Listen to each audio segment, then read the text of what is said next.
जब कभी बॉडी पर एक छोटा सा कट भी लग जाता है तो कितना दर्द होता है ना। तो फिर बड़ी बड़ी सर्जरीज कैसे हुआ करती होगी। क्या आप जानते हैं कि उन ट्रीटमेंट्स में ऐसा क्या यूज किया जाता है जिससे पेशेंट को दर्द का पता नहीं चलता। तो हम आपको बताते हैं कि ऐसे ट्रीटमेंट्स में एनेस्थीसिया का यूज किया जाता है। हाँ, वही बेहोशी की दवा देना ही एनेस्थीसिया कहलाता है। इसे देने से पेशेंट को बॉडी के उस पार्ट में हो रहे दर्द का पता नहीं चलता और आसानी से सर्जरी और इलाज हो जाते हैं। ये एनेस्थीसिया एक मेडिकल इलाज है जो सर्जरी के दौरान दर्द महसूस होने से बचाता है।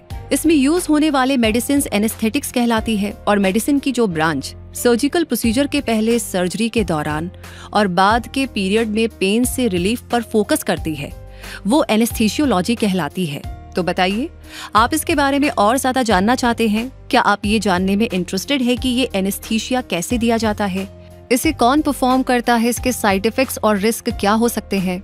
ये सब कुछ जानने के लिए थोड़ा टाइम इन्वेस्ट कीजिए और इस वीडियो को पूरा जरूर देखें, जिसे आप ही की रिक्वेस्ट पर बनाया गया है। तो चलिए जानते हैं एनेस्थीसिया के बारे में डिटेल में।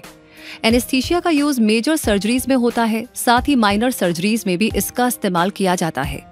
यानी टूथ फीलिंग जैसे माइनर प्रोसीजर में भी इसका यूज होता है और चाइल्ड बर्थ और हार्ट सर्जरी जैसे मेजर प्रोसीजर्स में भी। इन्हें सर्जरी के अकॉर्डिंग इंजेक्शन या इनहेलेशन के थ्रू पेशेंट को दिया जा सकता है। इनके अलावा स्प्रे, लोशन और आई ड्रॉप्स की फॉर्म में भी ये हो सकते हैं। एनेस्थीसिया मेनली 3 टाइप्स का होता है: लोकल एनेस्थीसिया, रीजनल एनेस्थीसिया और जनरल एनेस्थीसिया। आइए इनके बारे में जानते हैं। लोकल एनेस्थीसिया बॉडी के एक स्मॉल पार्ट को सुन्न करने का काम करता है, जैसे दांत निकालने के प्रोसेस में या स्टिचेस लगवाने के प्रोसेस में, और स्किन बायोप्सी में भी इसका यूज किया जाता है। इसे स्प्रे, ऑइंटमेंट या शॉट की फॉर्म में दिया जा सकता है। इस टाइम पेशेंट को इलाज के प्रोसीजर के बारे में अवेयरनेस रहती है, बस वो बॉडी पार्ट सुन्न रहता है जिसे ट्रीट किया जा रहा होता है। वहीं रीजनल एनेस्थीसिया का यूज बॉडी के लार्ज एरिया पर किया जाता है, जैसे आर्म, लेग या वेस्ट के निचले हिस्से में। ऐसा करने से बॉडी के उस लार्ज एरिया में पेन महसूस नहीं होता। चाइल्ड बर्थ के समय ये एनेस्थीसिया दिया जाता है। हिप या नी सर्जरी में और हैंड और फुट सर्जरीज के अलावा कुछ ऐसी माइनर सर्जरीज में भी रीजनल एनेस्थीसिया दिया जा सकता है, जहां पर इसकी जरूरत हो। इसे इंजेक्शन या कैथेटर के जरिए दिया जाता है, जो कि एक स्मॉल ट्यूब होती है। बात करें जनरल एनेस्थीसिया की, तो ये एनेस्थीसिया पूरी बॉडी को अफेक्ट करता है। इससे पेशेंट अनकॉन्शियस हो जाता है, यानी गहरी नींद में चला जाता है और उसका बॉडी मूवमेंट भी नहीं होता। इस समय पेशेंट को कोई पेन भी महसूस नहीं होता और सर्जरी के प्रोसेस के बारे में भी अवेयरनेस नहीं होती। इसे नोज या माउथ से इनहेल किया जा सकता है या फिर एक वेन में इंजेक्ट किया जा सकता है। Head surgery, back surgery, heart surgery, lung surgery और एब्डोमेन के सर्जिकल प्रोसीजर्स के दौरान जनरल एनेस्थीसिया दिया जाता है। अब ऐसा नहीं है कि कोई भी डॉक्टर सर्जरी से पहले एनेस्थीसिया दे सकता है, क्योंकि इसके लिए ट्रेंड स्पेशलिस्ट की जरूरत होती है, जिन्हें एनेस्थीसियोलॉजिस्ट कहा जाता है। ये ऐसे मेडिकल स्पेशलिस्ट होते हैं जो सर्जरी से पहले पेशेंट को एनेस्थीसिया देते हैं, ताकि सेफ, कंफर्टेबल और पेनलेस सर्जरी पॉसिबल हो सके। सर्जरी के दौरान पेशेंट की ब्रीदिंग में होने वाले चेंजेस, हार्ट रेट और ब्लड प्रेशर को मैनेज और ट्रीट करना इन्हें आता है। ये एनेस्थीसियोलॉजिस्ट डॉक्टर, सर्जन, नर्सेस और टेक्नोलॉजिस्ट जैसे मेडिकल प्रोफेशनल्स के साथ टीम में वर्क करते हैं ताकि सेफ सर्जरी हो सके। एक एनेस्थीसियोलॉजिस्ट वो डॉक्टर होता है जिसने MBBS किया हो, उसके बाद एनेस्थीसिया में MD यानी पोस्ट ग्रेजुएट प्रोग्राम कंप्लीट किया हो। डिफरेंट टाइप्स की सर्जरीज के लिए डिफरेंट टाइप के एनेस्थीसियोलॉजिस्ट हुआ करते हैं, जैसे न्यूरो एनेस्थीसियोलॉजिस्ट जो नर्वस सिस्टम, ब्रेन और स्पाइनल कॉर्ड की सर्जरी के दौरान एनेस्थीसिया देते हैं। कार्डियक एनेस्थीसियोलॉजिस्ट जो हार्ट ऑपरेशंस के दौरान एनेस्थीसिया देते हैं, और पीडियाट्रिक एनेस्थीसियोलॉजिस्ट जो बच्चों की सर्जरी के दौरान पेन में राहत दिलाने के लिए एनेस्थीसिया देते हैं। तो देखा आपने, इतना इम्पोर्टेंट रोल होता है एक एनेस्थीसियोलॉजिस्ट का कि डिफरेंट सर्जरीज के स्पेशलिस्ट एनेस्थीसियोलॉजिस्ट भी डिफरेंट होते हैं। इनके बारे में जानने के बाद अब जानते हैं कि एनेस्थीसिया कैसे दिया जाता है। एनेस्थीसियोलॉजिस्ट सर्जरी से पहले पेशेंट की मेडिकल कंडीशन और मेडिकल हिस्ट्री के बारे में इंफॉर्मेशन लेते हैं। उसके अकॉर्डिंग ही ये डिसाइड किया जाता है कि पेशेंट को कौन सा एनेस्थीसिया देना सही होगा।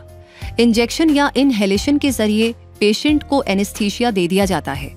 मेजर सर्जरीज के दौरान पेशेंट के बेहोश होने पर एनेस्थीसियोलॉजिस्ट पेशेंट के मुंह में एक ट्यूब डालते हैं, जिसे विंड पाइप कहते हैं, इस ट्यूब के जरिए पेशेंट की बॉडी को सफिशिएंट ऑक्सीजन मिलती रहती है। पूरी सर्जरी के दौरान एनेस्थीसियोलॉजिस्ट और उनकी टीम हर समय पेशेंट के बॉडी रिस्पॉन्सेस पर नजर रखते हैं।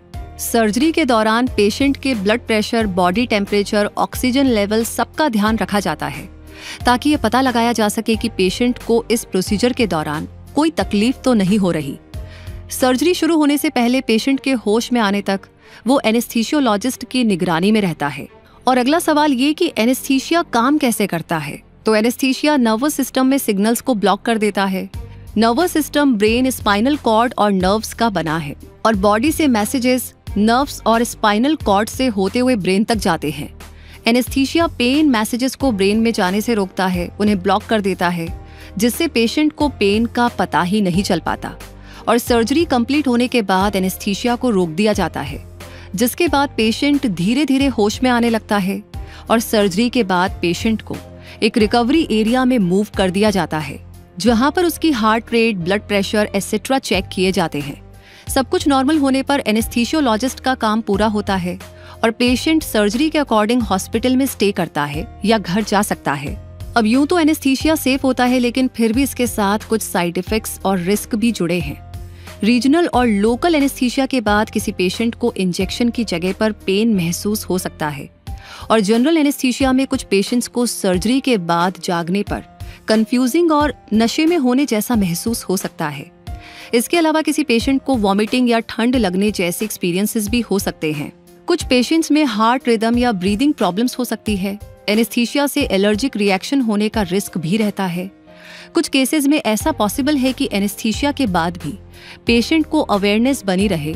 अक्सर ऐसी सिचुएशन में पेशेंट साउंड्स को सुन पाते हैं, लेकिन कुछ रेयर कंडीशंस में ऐसा भी हो सकता है कि पेशेंट बेहोशी के दौरान भी पेन को महसूस करे। तो ऐसे रिस्क को कम करने के लिए ये जरूरी है कि सर्जरी से पहले एनेस्थीसिया स्पेशलिस्ट को अपने हेल्थ इश्यूज के बारे में क्लियरली बताया जाए। Diabetes, asthma, heart problems, arthritis या पहले कभी एनेस्थीसिया से हुई एलर्जी के बारे में जरूर से बताया जाए। इनके अलावा हर्बल सप्लीमेंट्स लेना, किसी तरह की मेडिसिन को लेना, स्मोकिंग और अल्कोहल जैसी आदतों के बारे में भी इन्फॉर्म किया जाए, ताकि सर्जरी के दौरान ऐसी कंडीशंस को मैनेज करने के लिए वो पूरी तरह तैयार रहें और सर्जरी सेफली कंप्लीट हो सके। और इस तरह अब आपने ये जान लिया है कि एनेस्थीसिया क्या होता है, ये कैसे काम करता है, एक एनेस्थीसियोलॉजिस्ट का रोल कितना इम्पोर्टेंट होता है और एनेस्थीसिया कितने टाइप्स का होता है। हमें उम्मीद है कि एनेस्थीसिया पर बेस्ड इस वीडियो के जरिए आपको काफी जानकारियां मिली होगी। इसलिए इस वीडियो को आप लाइक कर चुके हैं तो शेयर करने में कोई कंजूसी नहीं, क्योंकि खुदा न खास्ता कि कभी किसी के साथ या हमारे साथ ऐसा हो, लेकिन जानकारी रखना बहुत जरूरी है। तो ऐसी जानकारियां आपको टाइम पर मिलती रहेगी। इसलिए जरूरी है कि क्विक सपोर्ट चैनल को आपने सब्सक्राइब कर रखा हो, नहीं किया है तो चेक कीजिए, बेल आइकन को प्रेस कर दीजिए ताकि नोटिफिकेशन आपको हमेशा मिलते रहे। और अपने सवाल हमें लगातार भेजते रहिए ताकि आपके सवालों के जवाब हम वीडियोस के थ्रू यूं ही लाते रहे, ताकि आप अपडेट होते रहे, लाइफ के हर एरिया में ग्रो करते रहे क्विक सपोर्ट के साथ। तब तक के लिए मैं रूबी पारिक आपसे कहूंगी, मिलेंगे जल्दी ही। धन्यवाद।